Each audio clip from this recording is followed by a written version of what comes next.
SIR নাম বাতিল হলেও সবাই পাবেন অন্নপূর্ণা ভান্ডার প্রকল্পের টাকা। ইতিমধ্যেই বিরাট খুশির খবর দিল নতুন মুখ্যমন্ত্রী শুভেন্দু অধিকারী।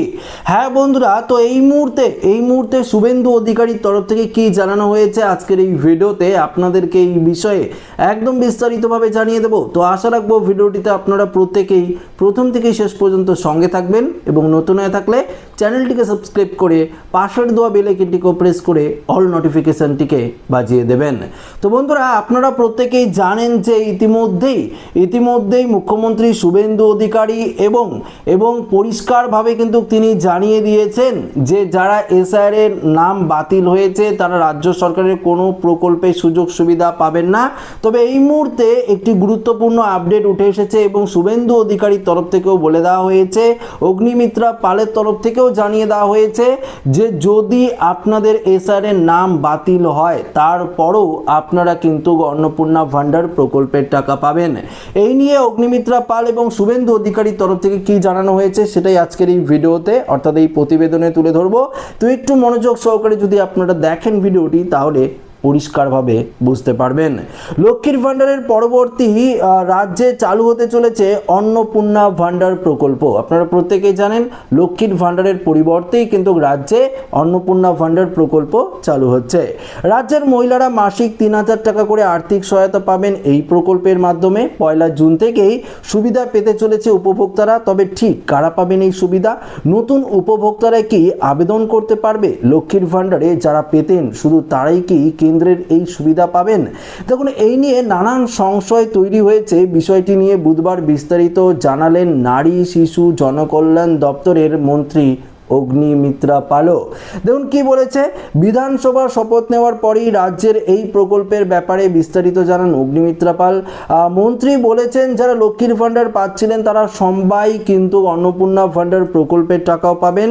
৯১ লক্ষ নাম বাতিল অর্থাৎ এসআইআর এর কারণে ৯১ লক্ষ মানুষের নাম ভোটার তালিকা থেকে বাদ পড়েছে, সেগুলো পর্যালোচনা করা হবে। তাদের নাম আপাতত বাদ যাচ্ছে না, অর্থাৎ তাদের নাম আপাতত অন্নপূর্ণা ভান্ডার প্রকল্পের আওতায় থাকবে। তবে কেউ মারা গিয়েছেন, কেউ যদি বাংলাদেশি নাগরিক হন তারা কোনোভাবেই এই সুবিধা পাবে না। ধরুন আপনার নাম এসআইআর লিস্ট থেকে ডিলিট হয়েছে কিন্তু আপনি ভারতের নাগরিক, আপনি বাংলাদেশি নন, রোহিঙ্গা নন, তাহলে আপনি কিন্তু এই প্রকল্পের টাকা পাবেন। কেননা আবারও আপনার সমস্ত কিছু ভেরিফিকেশন করে দেখবে, যাচাই করে দেখবে, তারপর কিন্তু এই প্রকল্পের টাকা দেওয়া হবে। অর্থাৎ আপনার নাম যে এসআইআর এর লিস্ট থেকে বাতিল হয়েছে তাহলেই যে আপনারা এই অন্নপূর্ণা ভান্ডার প্রকল্পের টাকা পাবেন না এমনটা কিন্তু নয়। আপনি যদি বাংলাদেশি হয়ে থাকেন, আপনি যদি রোহিঙ্গা হয়ে থাকেন বা আপনার যদি মৃত্যু হয়ে গেলে তাহলে কি করে দেবে? আপনার পরিবারে কেউ যদি লক্ষ্মীর ভান্ডার পেত কিন্তু এখন সে মৃত্যু হয়েছে, সেক্ষেত্রে তার তো হবে না। বা পাশাপাশি যদি আপনি বাংলাদেশি হন তাহলে তো আপনার পাওয়ার যোগ্যই নেই, অধিকারই নেই, তাহলে আপনি পাবেন না, এটাই কিন্তু বলেছে। তাছাড়া এসআইআর নাম ডিলিট হলেও আপনি যদি ভারতের নাগরিক হন আপনারা প্রত্যেকেই এই প্রকল্পের টাকা পাবেন। এবার প্রশ্ন হলো বিচারাধীন অর্থাৎ ট্রাইব্যুনালে যারা আবেদন করেছেন তাদের ক্ষেত্রে কি বলেছে? বিচারাধীন ভোটারদের নিয়েও একটি সংশয় তৈরি হয়েছে। রাজ্যে এসআইআর এর পরে প্রায় ২৭ লক্ষেরও বেশি মানুষের নাম বিচারাধীন রয়েছে, তাদের নাম ভোটার তালিকায় নেই। ট্রাইব্যুনালে তাদের নথি যাচাইয়ের কাজ চলছে, তারা কি অন্নপূর্ণার ভান্ডারের সুবিধা পাবেন?